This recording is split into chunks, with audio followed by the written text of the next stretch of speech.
Thank you so much. What shall I render to Jehovah? Yes. You know, children seem to have an innate ability to understand salvation. On the farm where we live, small children come there and immediately they want to start saving things. We had one little visitor who found a little frog and she saved it. And later on we found out where she saved it, in Delisa's drinking glass. And last night we were sharing with our grandchildren. We're glad to have our Ernest and family here. And we were just sharing some silly rhymes with the children before bedtime. And Delise shared one about this oozy woozy worm that ended up on a railway track and got run over by the train. And immediately the question came, did he die? So I shared another one about little Johnny going into the garden with his pop gun and putting his pop gun to a worm, and the worm exploded. And the 6-year-old looked a bit downcast at this bad news, and then he said with a bright smile, but luckily Jesus saved it.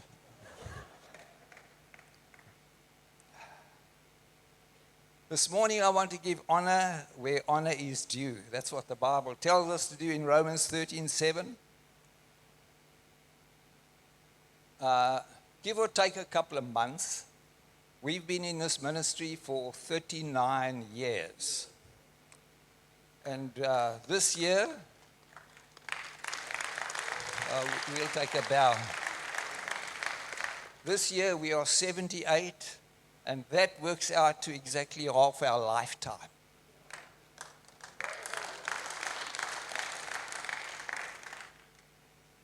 In this ministry, we've been encouraged, inspired, helped, guided, corrected, prayed for, loved. Mishak King says, the power of sonship is whereby you can be corrected and remain connected.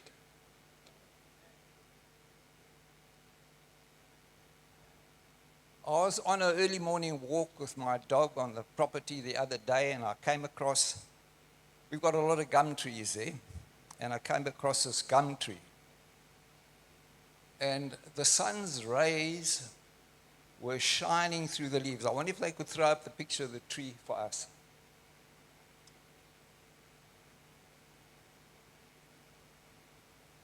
They'll find it.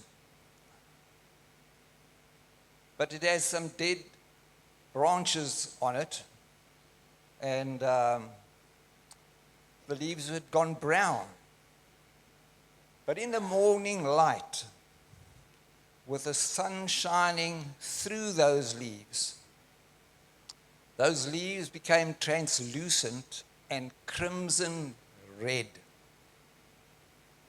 And the leaves, one would have thought, were beyond any use, any function on that tree, became the glory of the tree. The photo doesn't give it justice because by the time I took it, the sun's light had changed a bit. Plus it's a little bit obscured by the lights on the stage here. But it was a brilliant crimson that came through. And those leaves that had lost their function on the tree were the things that gave the tree its beauty and glory. And as I gazed on that scene, the Lord gave me a word for our retired pastors. That which appeared to be past the usual function, because you've changed your roles. But God sees you as the beauty and the glory of this ministry, because of the light that shines through you. When the light of the world shines through you, it transforms you. And you know, one day those leaves are going to fall, but they will still have a function because they will nourish new growth on that tree. So I want you, our retired pastors, to take courage and fill yourselves with hope for what God is going to continue to do here in this ministry. Pastor Susie mentioned the Borderless Bible School. We've got 4 classes going, 2 first-year classes, 2 second-year classes, 55 students in all, stretched out from Cape Town to Lagos. Sometime in this ensuing year, I'm going to be put out to pasture by my employers, and a 3rd year is being asked for by some of those students, so it's something that I will raise with the pastors here. This morning, in line with the theme of this month, which has been thankfulness, I also want to talk about 2 of our constant companions, goodness and mercy. Psalm 23 tells us, as we probably all know, that goodness and mercy follow us all the days of our life. So I'm going to start off with personal testimony because I want to encourage you in your walk to believe God for great things. I'll start with something recent. For a number of years now, we have felt impelled to take communion daily. It's become very, very meaningful to us. A renewal of covenant for healing and salvation every day. And we didn't realize when we began this that we were being prepared for a storm that was coming.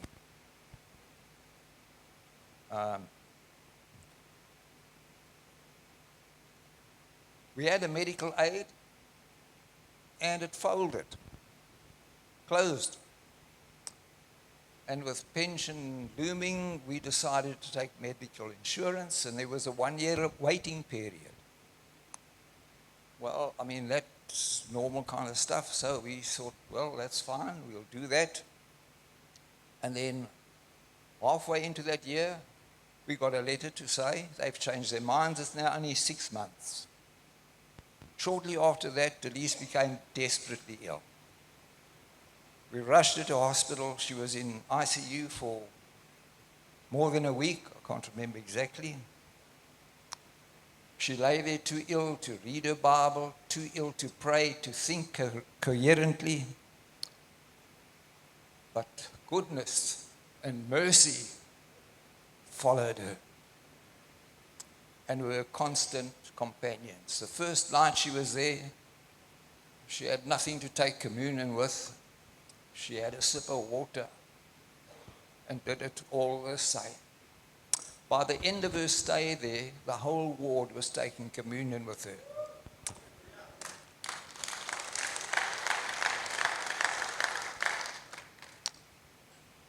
While she was there, it started to bother her how we were going to pay for that. And God said to her, I've got this. And put her heart at rest. Well, it was a massive bill. And by the grace of God, we had sold our house here in Belleville and we were able to meet it. It was earmarked, money earmarked for other important things, but that's more important, obviously. So, a couple of months later, we get advice from the hospital, there's a refund coming. And they asked us certain particulars, which I gave to them. So we expected, oh, it's a calculation error, we'll get something back, praise God. And then we waited another couple of months. And give or take a few rand, the whole amount came back.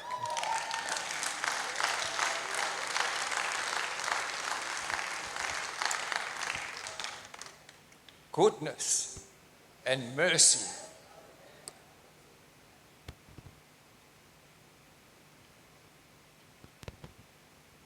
In the last month, I got a notification from the insurance.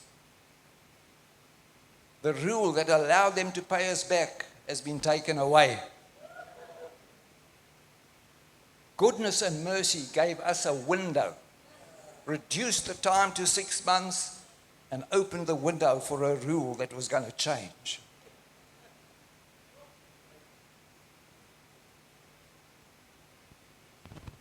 God, my Jesus.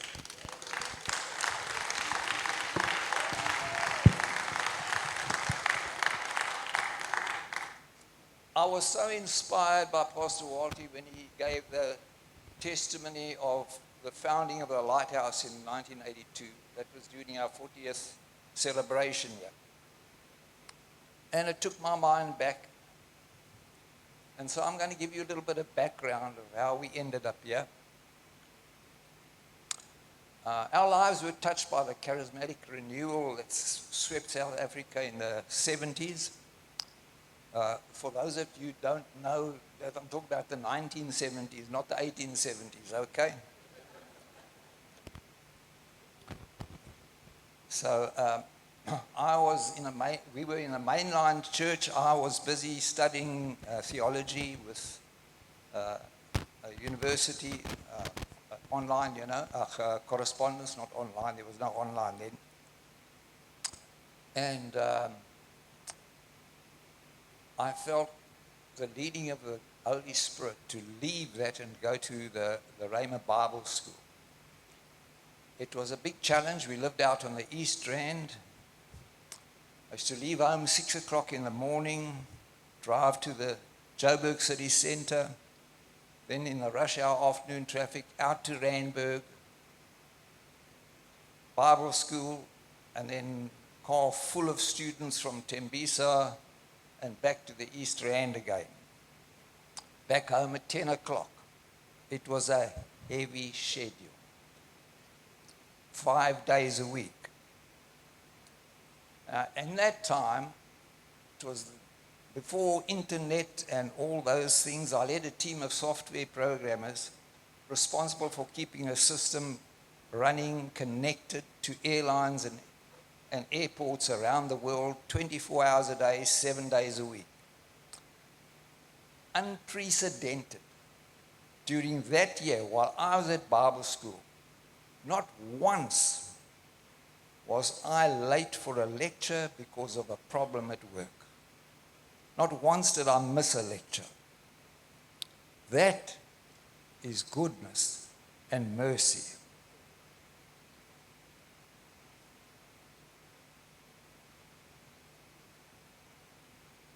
Genesis 39 verse 21. There's that verse that says, "But the Lord was with Joseph and showed him kindness. He granted him favor." Well, you can take that verse and put your own name in there. I want to say that everywhere I've worked, I've enjoyed favor. I had to have favor to get off early, to work early and get off early to go to Bible school. Now, I'll talk more about that later on, about favor.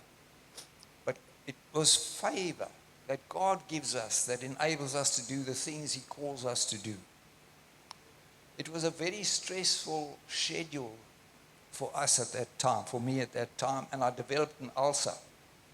I went to see the doctor, and he threatened all kinds of things that would have wrecked Bible school. I knew what God wanted me to do. I knew that stopping Bible school was not on His plan.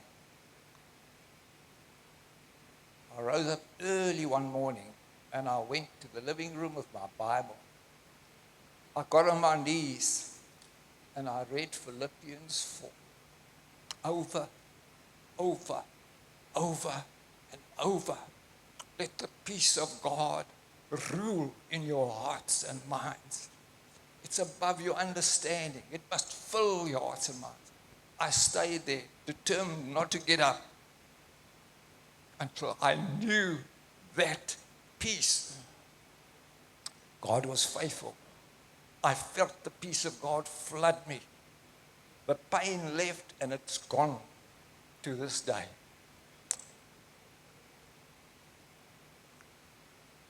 There is no victory without a fight. I used to give a young colleague a lift to work. For that year I was at Bible school. And we had a chance to talk in the car. When I invited him to attend one of our services, he came and he gave his heart to the Lord. We hadn't been here in Cape Town 2 years when we got the news that he'd had a massive heart attack and passed away. That's goodness. That's mercy.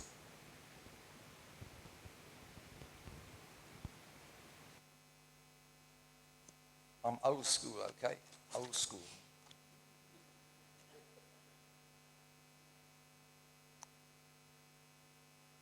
That was a very costly exercise for me to go to Bible school, because from commuting free on the train, suddenly I had this big petrol bill every month and school fees and all that kind of stuff. And we had a conference during the year. Jerry Savelle spoke on, some of you may have heard his sermon on Isaac sowing in famine. And the Lord convicted us, and we sowed everything in the wallet. It happened to be our petrol money for the rest of the month as well. Before we got home, someone had put money in our hands to cover our costs for the month. Goodness and mercy. Giving is wonderful. It makes us feel wonderful. But giving as God directs us to give carries great reward. It goes beyond our feelings. It yields a harvest. I sensed during that time we needed to get to know a certain pastoral couple. It was just a nudge, you know. And so we invited them to our home to get to know them.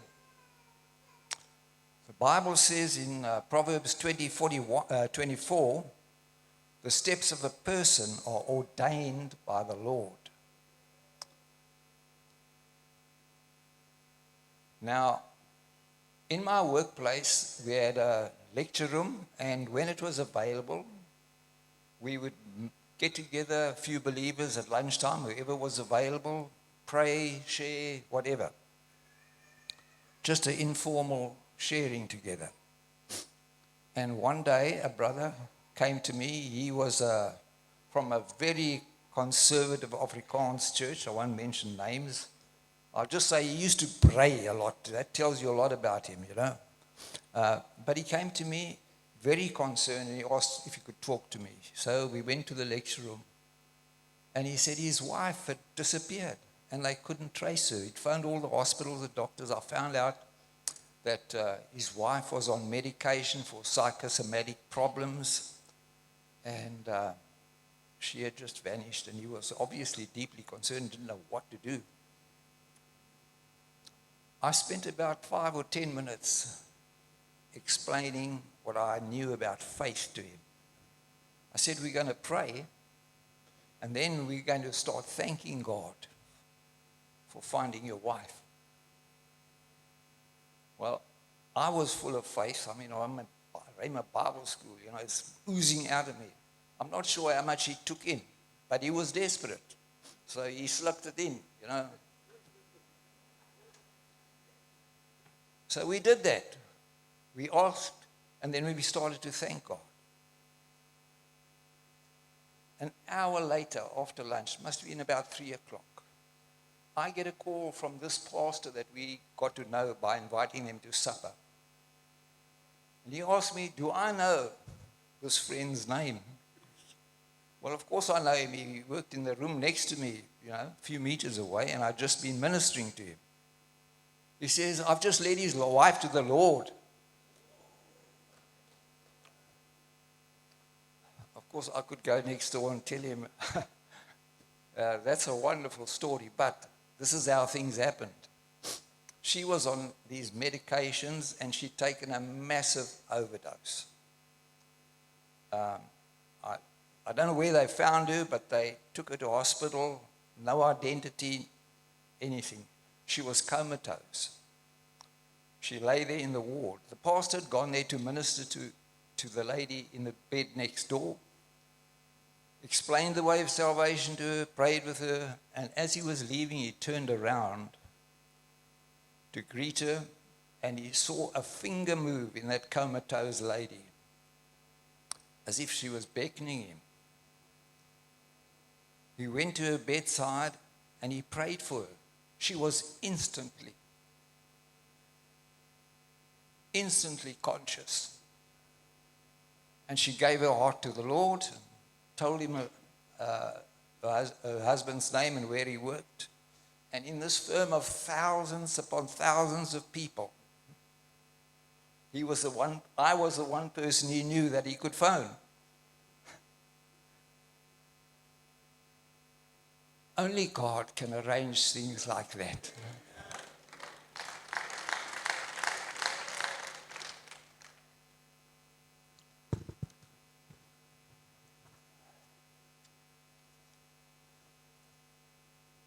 That's the Jesus I serve. What if I had not been sensitive to that little nudge to get to know that pastor? I would have lost the opportunity to be a chain in that miracle. Lost an opportunity to be able to speak into their lives and disciple that couple. Let's go forward a few months. That pastor moved to Parow. Pastor Walt, he knows him knew him well. He's passed away. I was in a season of prayer and fasting, and the Lord dropped it into my spirit that I would be teaching Bible school in the ministry he began. I just happened to bump into him when he was up in Joburg for church business one time. And I asked him when he's starting his Bible school. He was shocked because he says, how did you know? I wanted to do that, but I've never spoken to anybody. Well, who told him? The same person who told him to start it told me about it. So we began the plans to start the Bible school. But there was a mountain to move before we could come to Cape Town, because we had to sell our house there. And I had a company loan, and they insisted that they want 100% of the purchase price back before I could sell the house. If I resigned without doing that, they would simply take the house away and all gone. That was a big ask. We put our house on the market, and we stipulated the purchase price as the deposit. A few of us were sent to Durban to do some work there. That brother that I ministered to among the crowd of guys that went down. And on Sunday, we decided we're going to church. So we knew about Durban Christian Center, Fred Price's ministry. They were in a cinema probably a bit bigger than what the Lighthouse used to be when we got here, without any extensions. And we found a seat somewhere in the middle of the congregation. The late Neville MacDonald, who came down and started the Good Hope Christian Center here at 3 Arts, was preacher that morning. He got behind the pulpit, he looked over the congregation, and he called me to the front. He said to me, "That thing you're worrying about, God has sorted it out." Wow. Wow. What a God. That's my Jesus. Do you know him? Do you know him? Does he know you well enough to call you out from a crowd of strangers and touch your life in that way? The day that our house was advertised, a lady was bugging the estate agent before they got to work. She came to the house. I was at work. Denise was there. She came into the house. She gushed over everything, was excited even about my built-in cupboards that I'd put in the room. And the estate agent just stood there with arms folded. She sold herself the house. But what about the big deposit? Well, her father happened to be the judge president of a certain province in South Africa. And he was gifting her the house.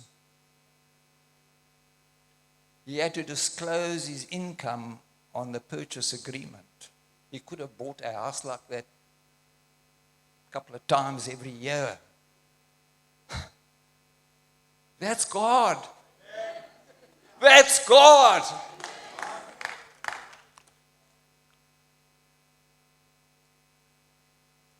When you set your heart on obeying God,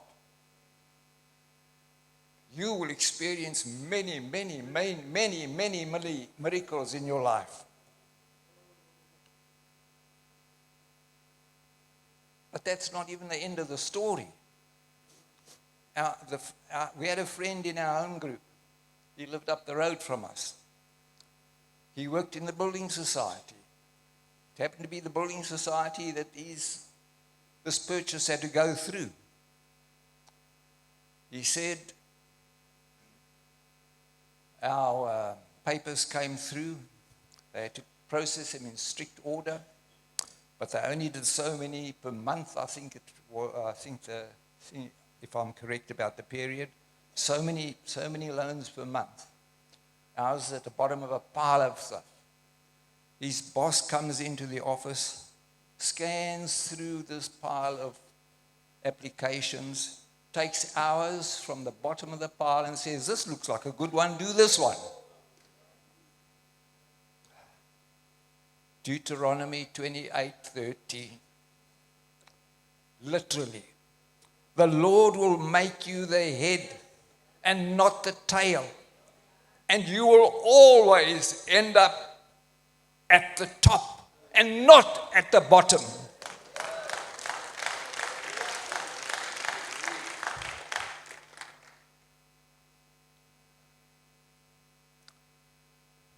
God can make his word come true literally. Has he said, and will he not do it? Or has he spoken and it not come to pass? Numbers 23:19. Now that sale pushed that branch's business to the top of an internal competition, and the manager won a trip to Portugal because of that sale. God doesn't steal someone else's blessing to bless me. If I get blessed, God blesses others with me. And that's the nature of how God works.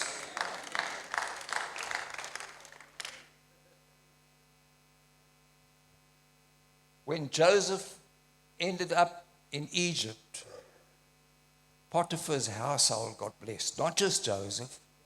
Then he went to jail. The whole jail got blessed.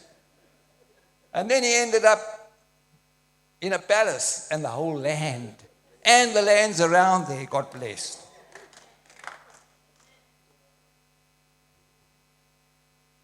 But in God's school, tests never stop.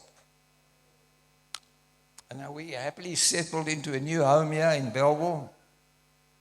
I only had a stipend from the 2 Bible school classes I taught. And I used to do handyman work to fill in our income and fill my days. And so the money that we had from the sale of the house was very carefully allocated. We made sure everything was covered with the purchase of the new house before we spent it on stoves and all that kind of stuff. And then all of a sudden, I get a letter of demand from the conveyancer. A certain amount has to be paid by a certain date, or they're cancelling the sale and we lose everything, our whole life savings. It was a huge amount for us at that time. So the estate agent hadn't come clean on us and disclosed all the costs. We had no means of meeting that. The day arrived. I recall getting up and going through to the garage to open it, to get the car out, to take the kids to school. And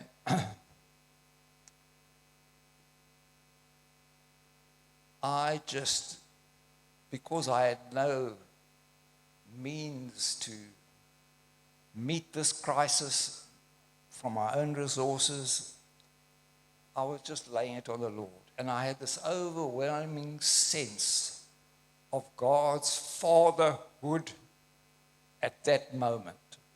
It just filled me. And I was so full of peace. One of my tasks, daily tasks, was to go to the post office, clear the mailbox for the ministry, and at the same time I'd check ours.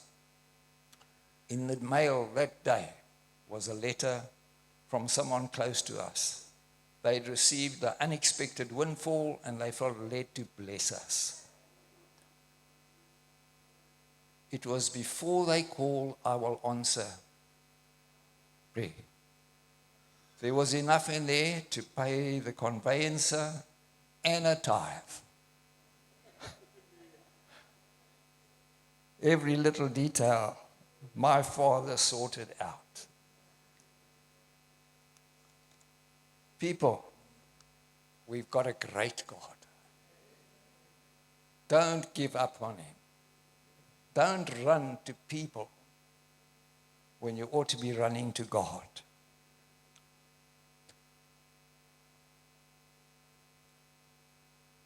I'm going to tell you about our holiday during that time. Ernest, that's joined us for the service today, he was our new baby, and we had to take and show him to our parents. And Delisa's parents were on the south coast of KZN, mine on the north coast. And here we go. I've got to get the car ready for holiday. We still had cars that I could service in those days, before we had computers on wheels, you know. And I was busy working on the car there. I had some servicing to do and getting it ready. And my neighbor comes across to me. He asked me to do some extensions to his garage, which I was going to do when I got back from leave. And he says, I feel I want to just give you a down payment now. And there was money for retreads and for petrol to get us going on our journey. So off we go. And we visit Delisa's parents, and we're up to my parents. And the time has come to leave. We were going to Delisa's sister up near Pretoria there. And I've got nothing in my pocket, but I'm packing the car. And my father comes to me, he says, we just want to bless you. And there we've got petrol money to get us to Pretoria.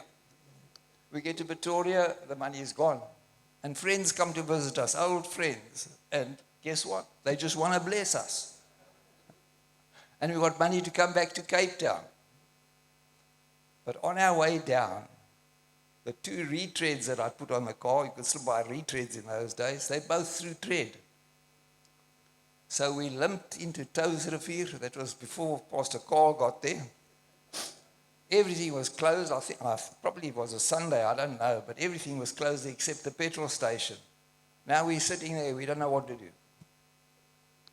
And then the owner comes along and he hears about our plight, and he goes into his backyard there and he scratches around and he finds an old tire that fits our car. So they fit the tire for us and they give us a tire for R5.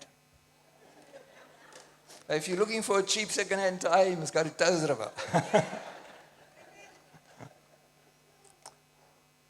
So that's how we got home. Faith, one step at a time.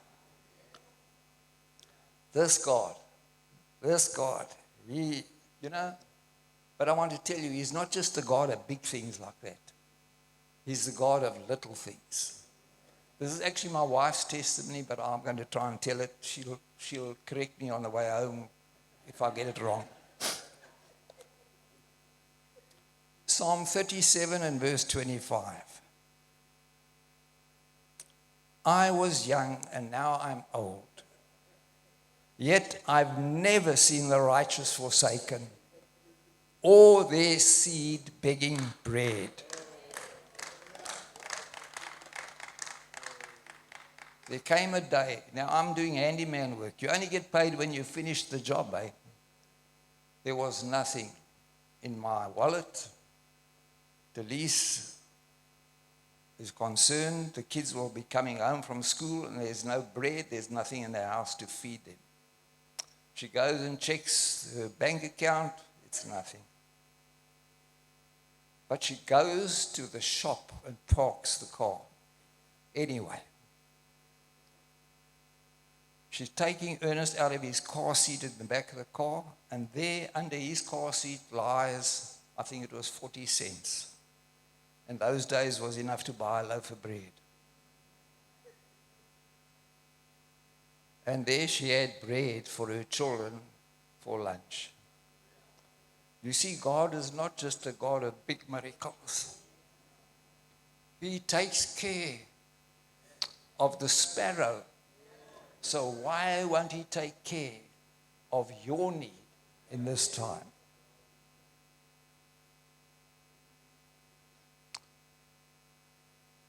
There was a day when the ravens stopped feeding Elijah at the brook of Kidron.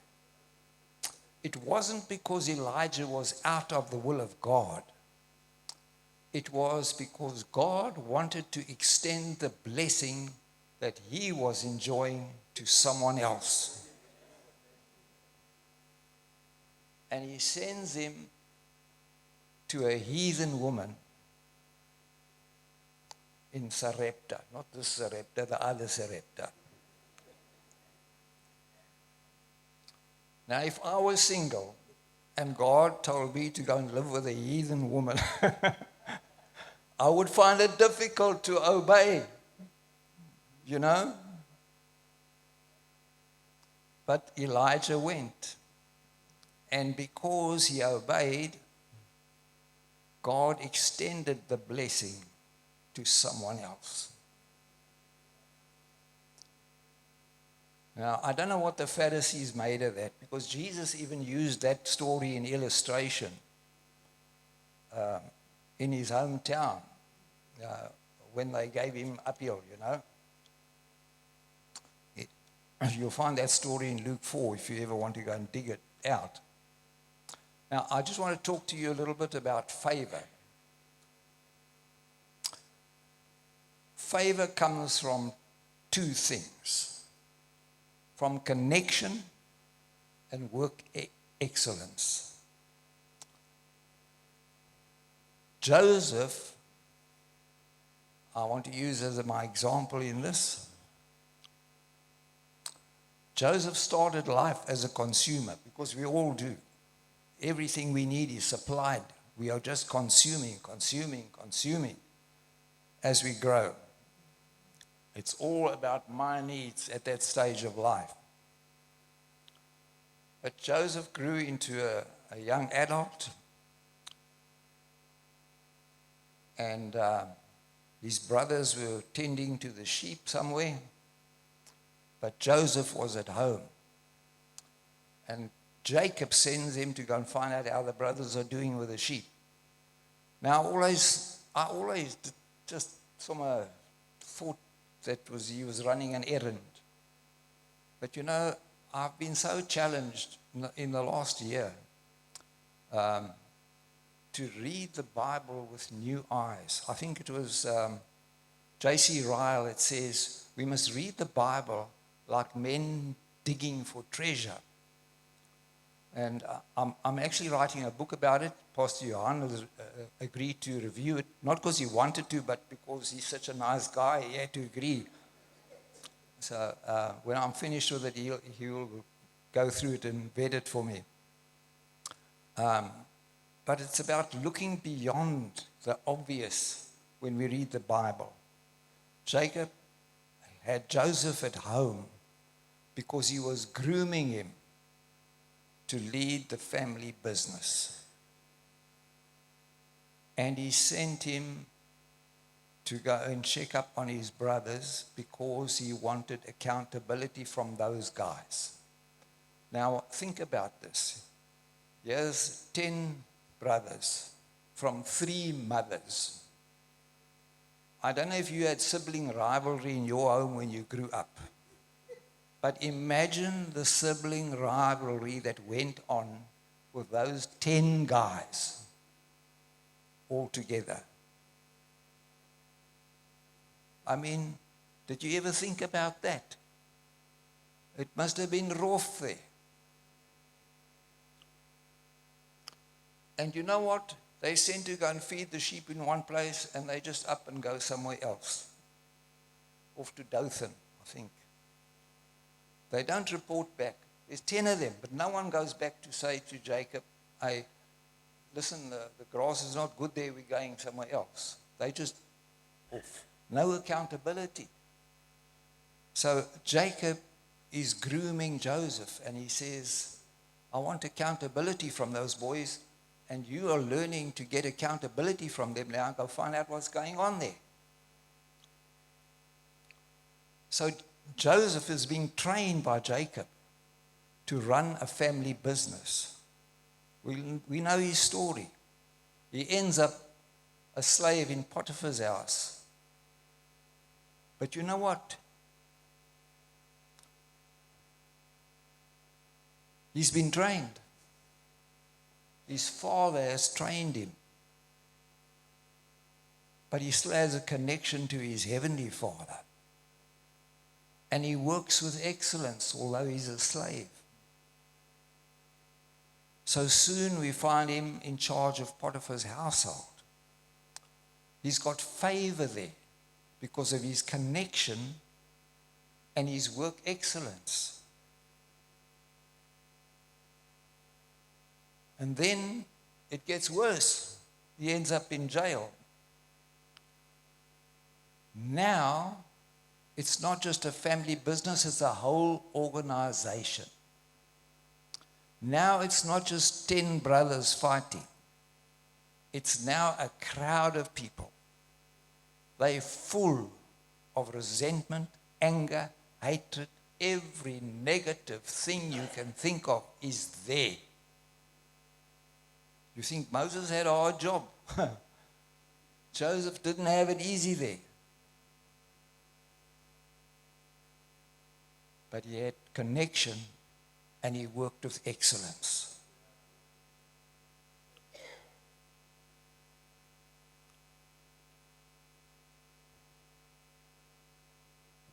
Then his final call came only when he was ready. He was there much longer than he wanted to be. And he, remember the baker and the butler, and they didn't remember him? And he asked them, man, remember me, the butler. He asked the butler, remember me, because we know what happened to the baker. His bread was cooked. But he forgot about him, conveniently. It was too lekker out there, so until the dream came. And when Joseph was appointed prime minister, he went from working with excellence for an organization to working with excellence for a nation, because he was connected.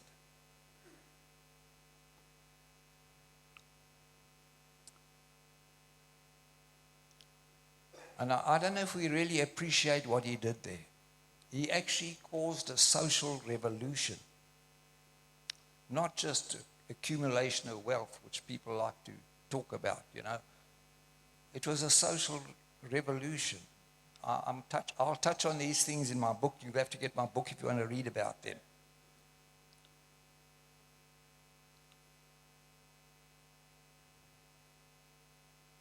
So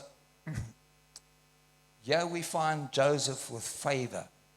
He's connected to a God in heaven, and he's trained from family business, household, where he got schooled in the thinking and the ways of Egypt, to an organization, and now a nation. Promotion coming from the Lord at the right time, the right way, all the time.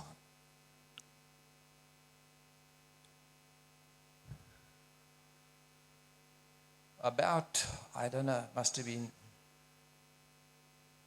16 years ago at least,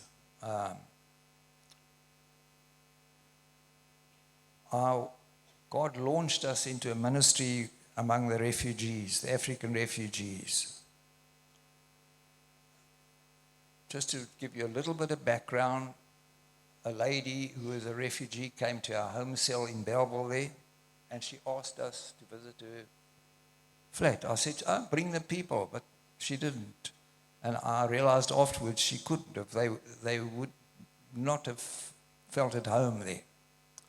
I went to her flat. It was crowded with refugees. People sleeping under the tables. In every room, several families. In the passage, everywhere. I went into this one room, and there was a married couple and a friend sharing the room. A couple of mattresses on the floor and some checker packets in the corner, their total world belongings.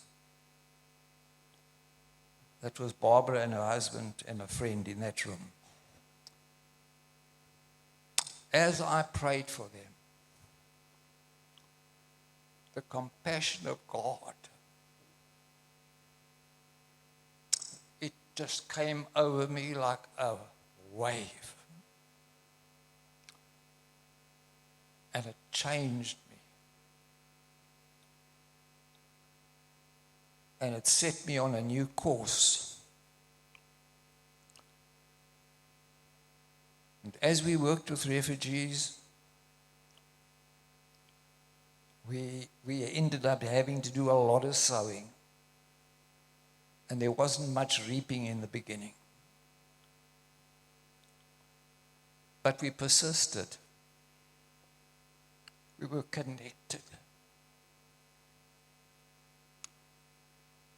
We knew that we were doing what God wanted us to do at that time. These people were prisoners of circumstance, heartaches, offenses, rejections. Among them, those that love the gift, not the giver.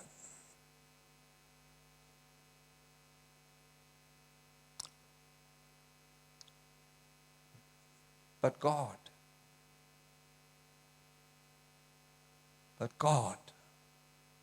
was there and working among them.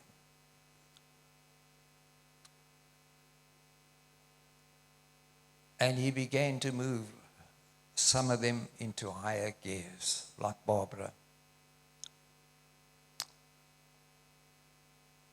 She's already given her testimony. I'm not going to repeat that. But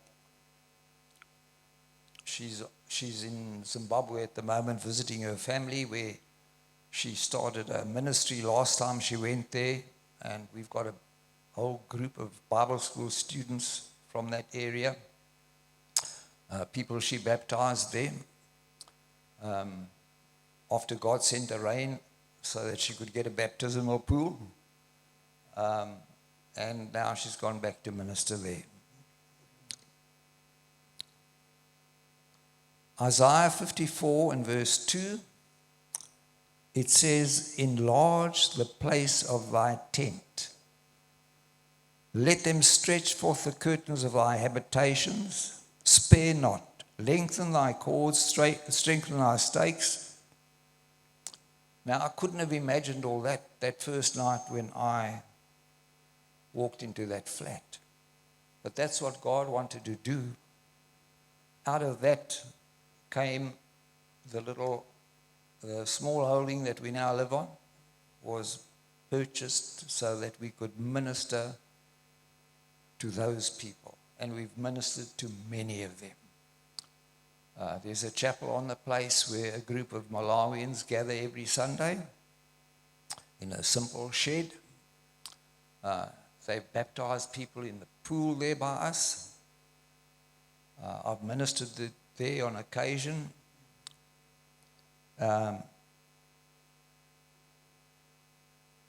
And out of that, the Bible school started and enabled us to reach into Africa. Many pastors on our register. Churches founded. One of the brothers, Pastor Susie, has visited him in Malawi. He was a Muslim. I led him to the Lord. I baptized him here. He's now a pastor from the DRC. He's now a pastor in the refugee camp there in Malawi.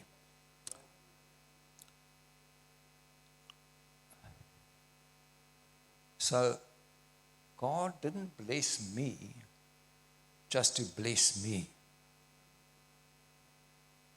He didn't bless Joseph just to bless Joseph. When God blesses me, it's to extend the blessing to others. And the wonderful thing is that when they are blessed, they extend the blessing to others. So in God's economy, his kingdom keeps growing. And of the increase of his government, there shall be no end. So I want to just leave you with a little challenge. What is God calling you to do in 2025? What has he blessed you with? I don't know if they can find it, but there's a picture of a corner in my lounge. One of the pictures I sent. There we are. You know what that is? That's the international headquarters of the Borderless Bible School.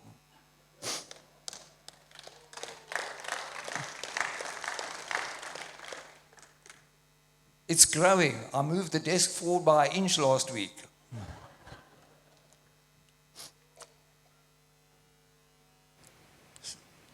You see, we mustn't try and get the needs met before we obey. It's only as we obey that the needs start being met. I hope my testimony of how God has led us and kept us and done things for us up to this time has encouraged you. So when you are confronted with something God wants you to do, you won't sit back and wait for God to do this and do that. You'll step into obedience and you'll begin to do what God has given you to do. And then you will see the hand of God move in your life and in the ministry that he's put into your hands so that you can be and do what God has called you to do. So I bless you. I thank you for the opportunity to share with you. I trust you've been encouraged. And I just want to say, if there's people here that don't know my Jesus like I know my Jesus, then this is your opportunity to come and meet him.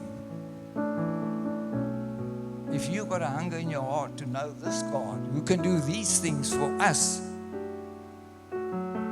nobody special, just us, he'll do it for you too. And you can get to know him. There'll be someone here to pray with you if you come. Don't put off. My friend that I gave a lift to didn't put it off. He came and he gave his heart to the Lord. He didn't know he'd be called home so shortly. Don't put off what God has given you the opportunity to respond. Thank you.